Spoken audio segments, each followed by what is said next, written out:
बिस्मिल्लाहिर्रहमानिर्रहीम। अस्सलाम वालेकुम। आज 3 अगस्त बरोज़ बुध हम बात करेंगे दो अहम इशूज़ के हवाले से। इलेक्शन कमीशन के फ़ैसले के बाद नवाज़ शरीफ ने अपनी ख्वाहिश का इज़हार किया है और वो ये चाहते हैं कि पाकिस्तान तहरीक इंसाफ़ की जो मौजूदा हुकूमत है जो पाकिस्तान तहरीक इंसाफ़ की पंजाब में मौजूदा हुकूमत है और इमरान ख़ान को हमेशा हमेशा के लिए घर भेजा जाए। ये अहकामात जारी किए गए हैं वफाकी हुकूमत को नवाज़ शरीफ की तरफ से, और ये ख्वाहिश है, बड़ी मासूमाना ख्वाहिश है जो नवाज़ शरीफ ने बयान की है, वो मैं आपके साथ शेयर करूँगा। साथ हम बात करेंगे कि जो कल इलेक्शन कमीशन की तरफ से फ़ैसला आया था, बहुत ज़्यादा कंट्रोवर्सी थी उसमें।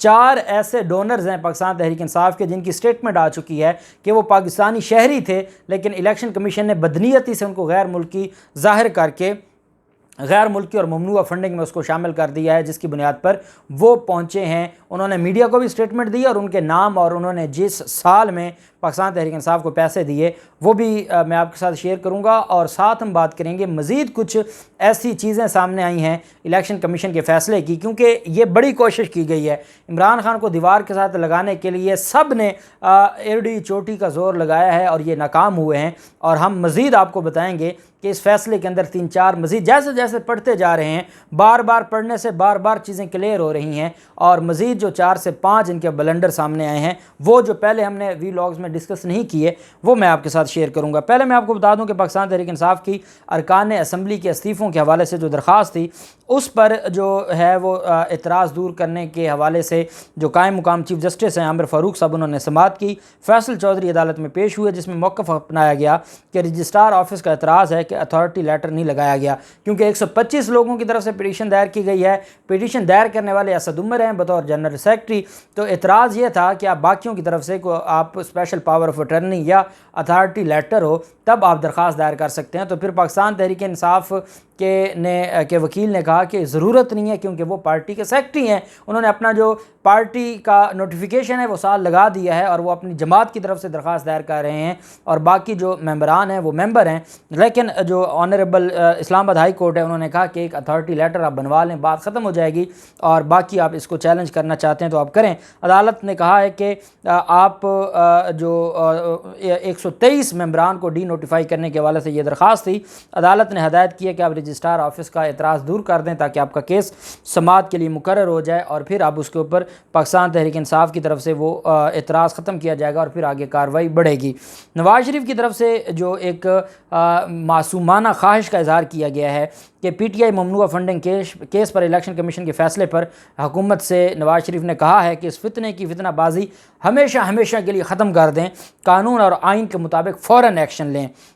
उन्होंने कहा कि 8 साल के बाद फ़ैसला आया है, मुकम्मल सबूत और हक़ाइक़ के साथ फ़ौरन फंडिंग केस का फ़ैसला आया है। हमारे ज़माने में व्हाट्सएप पर JIT बन गई थी, JIT ने फटाफट आंख झपकते ही अपनी जाली रिपोर्ट बना दी थी, जबकि फ़ौरन फंडिंग केस की 8 साल में तफ्तीश हुई है। इस वजह से ये बड़ा अच्छा फ़ैसला है। उन्होंने कहा कि यह कौम को दर्स देता था कि दयानतदार और अमानतदार हूँ, चोरी नहीं करता, आज बड़ा डाका साबित हो गया है। और साथ उन्होंने ये कहा कि इमरान ख़ान के ख़िलाफ़ जो कार्रवाई है ये इतनी सख्त होनी चाहिए कि इमरान ख़ान और पाकिस्तान तहरीक इंसाफ़ का हमेशा हमेशा के लिए नाम ख़त्म हो जाए। साथ उन्होंने कहा कि साकिब निसार इमरान ख़ान के साथ मिलकर जुल्म कर गए। साकिब निसार ने शख्स को जाली सादिक और अमीन सर्टिफिकेट दिया, जाली कागज़ों पर दिया। साकिब निसार की ऑडियो क्लिप है, जिसने नहीं सुनी वो सुन ले। साकिब निसार ने कहा कि मरीम नवाज़ और नवाज़ शरीफ को सज़ा देनी है। इस वजह से साकिब निसार भी ठीक नहीं था और इमरान ख़ान भी ठीक नहीं है, और पाकिस्तान तहरीक इंसाफ़ को दीवार के साथ लगा दिया जाए। सख्त एक्शन कहते हैं, मैंने वफाकी हुकूमत से कहा है सख्त से सख्त एक्शन लें और इमरान ख़ान को हर हाल में आप इमरान ख़ान का सफाया करें। ये नवाज़ शरीफ की एक मासूमाना ख्वाहिश है जो किसी भी सूरत में काबिल अमल नहीं है। उसकी वजह यह है कि इन लोगों ने जितना बड़ा ब्लंडर किया है। अब मैं आपके सामने रखने जा रहा हूँ, एक नेशनल फूड प्रोसेसिंग फैक्ट्री के मालिक हैं शुएब अहमद बसरा, उनकी तरफ से जो स्टेटमेंट सामने आई है और ये बाकायदा मीडिया पर उनके बयानात सामने आए हैं। उन्होंने कहा है कि पाकिस्तान तहरीक इंसाफ़ को उनकी जो फैक्ट्री है, जो इंडस्ट्री है, वो भावलपुर में है, और उन्होंने पाकिस्तान तहरीक इंसाफ़ को 10,500 रुपये डोनेट किए थे 2011 में, और 2011 में जो 10,500 पाकिस्तान तहरीक इंसाफ़ को डोनेट किए थे उसको भी इन्होंने ममनुआ फंडिंग में शामिल कर दिया है। हालांकि मैं पाकिस्तान में हूँ और मेरी भावलपुर में फैक्ट्री है, है और उसको भी ममनुआ फंडिंग में इन्होंने शामिल किया। एक और पाकिस्तानी कंपनी है उनको और उन्होंने ये भी कहा कि my company has been misappropriated in the foreign funding list as a Canadian company, कि मुझे उन्होंने कनाडा की कंपनी बना दिया है जो भावलपुर की है, मैं हूँ पाकिस्तानी, और इन्होंने उसको कनाडा की कंपनी बना के ममनुआ फंडिंग में शामिल कर दिया। एक और डोनर हैं पाकिस्तान तहरीक इंसाफ के आसिफ खान, जो कहते हैं कि मैंने $100 2013 में पाकिस्तान तहरीक इंसाफ को पर्सनल कैपेसिटी में पेपाल अकाउंट के ज़रिए मैंने ट्रांसफ़र किए थे, लेकिन इलेक्शन कमीशन ने उनका नाम भी, जो उनकी कंपनी है पारबस्ट इनकॉर्पोरेशन, उनको भी फॉरेन फंडिंग लिस्ट में शामिल करके ममनुआ फंडिंग में मेरा $100 भी डाल दिया, जो मैंने 2013 में पाकिस्तान तहरीक इंसाफ को डोनेट किया था। एक और डोनर हैं बीनिश फरीदी, उन्होंने कहा कि मैंने $250 2013 में पीटीआई को फ़ंड किया था, और उन्होंने कहा कि वो हैरान हैं कि वो ना फ़ॉरेन नेशनल हैं, ना उनका कोई लेना देना, और उसके बावजूद उनका नाम भी ममनुआ फंडिंग में, जो ये रकम है उसको भी ममनुआ फंडिंग में शामिल किया गया है। और ये इंतहाई इतना बड़ा ब्लंडर है इलेक्शन कमीशन का कि जिसकी जितनी मजम्मत की जाए वो कम है। और बात भी बिल्कुल दुरुस्त है कि जिस तरीके से इनकी तरफ से ये एक्शंस लिए गए हैं तो ये काबिल अमल नहीं है, और अल्टीमेटली ये मामला जब जाएगा सुप्रीम कोर्ट में तो फिर ये जो चीज़ें हैं वो सारी की सारी सामने आ जाएंगी। अब अगला जो मामला है वो ये है कि इनका जो नकाइस हैं फ़ैसले में, ये आप याद रखें कि ये केस है 2008 से 2013 के जो टाइम पीरियड है उसके दरमियान की जो पाकिस्तान तहरीक इंसाफ के अकाउंट्स में ट्रांसफ़र हुए रकम मुंतकिल हुई है उससे रिलेटेड है। अब 2008 से 2013 की एक जुरिस्डिक्शन है या एक वक़ुआ आप उसे कह सकते हैं, कॉज ऑफ एक्शन है 2008 से 2013 की, और जो आपको उस फैसले में जो 68 सफ़ात पर मुश्तमिल फ़ैसला है उसमें जगह जगह इलेक्शन एक्ट जो 2017 में पाकिस्तान में जो इलेक्शन एक्ट 2017 में आया और उसको 2017 में ये एक कानून लेकर आए और ये उस पर अप्लाई कर रहे हैं। हमारा लॉ कहता है, आर्टिकल 12 ये कहता है कि किसी भी कानून की रेट्रोस्पेक्टिव इफ़ेक्ट नहीं होगा, वो जिस दिन आया है उस दिन से आगे उसका शुमार होगा। आप तहकीक और इंक्वायरी करते हैं 2008 से 2013 की और आप उसमें इलेक्शन एक्ट 2017 को बार बार लेकर आते हैं, ये बहुत बड़ा ब्लंडर है इनकी तरफ से। दूसरी अहम बात यह है कि पाकिस्तान तहरीक इंसाफ को जो अमेरिका में चंदा जमा करने के तरीक़ेकार और फ़ंड रेजिंग के ज़ाब्ते के हवाले से जो उन्होंने एतराज़ात उठाए हैं वो भी इंतहाई तज़ादात से भरपूर हैं।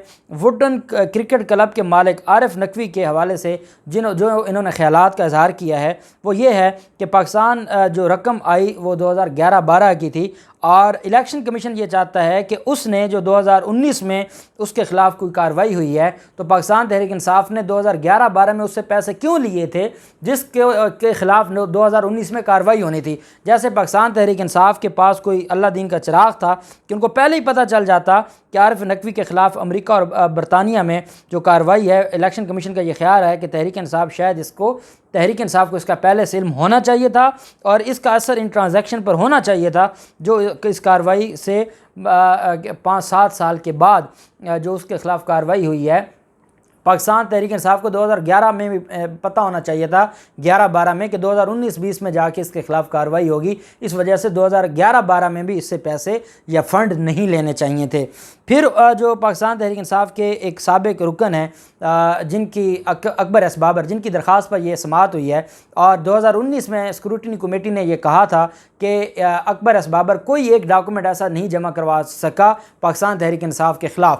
अब पाकिस्तान तहरीक इंसाफ के ख़िलाफ़ जो साइल है, जो दरख्वास्त गुजार है, वो कोई डॉक्यूमेंट नहीं दे सका और फिर इलेक्शन कमीशन ने मुबहम डॉक्यूमेंट्स पर असरअंदाज होते हुए और उनको इंक्वायरी में शामिल करते हुए ये सारी कार्रवाई की है और नाकाबिले भरोसा और मशकूक तरीके से जो दस्तावेज़ात हासिल की गई इलेक्शन कमीशन की तरफ से, ये वो सारी दस्तावेज़ात हैं जो मरीम नवाज़ और नून लीग बरतानिया और अमेरिका से इकट्ठी करके इनको देते रहे हैं, क्योंकि इनके ख़िलाफ़ जो डॉक्यूमेंट्स थे जो साइल ने देने थे वो तो साइल ने दिए ही नहीं हैं, अकबर एस बाबर ने तो कुछ दिए ही नहीं है। ये सारे का सारा खुद मशकूक तरीके से जमा करते रहे और ये पाकिस्तान तहरीक इंसाफ के ख़िलाफ़ इसको इस्तेमाल किया है। इलेक्शन कमीशन की जानिब से फ़ैसले में मुतय्यन करदा 12 सवालात और तहरीक इंसाफ की दस्तावेज़ की पड़ताल करने वाली स्क्रूटनी कमेटी को दिए जाने वाले जो TORs थे उसमें बहुत ज़्यादा हद तक तजाद मौजूद है। जो TOR स्क्रूटनी कमेटी को दिए कि इस पर काम करना है और जब अपना फ़ैसला सुनाया तो उसमें जो सवालात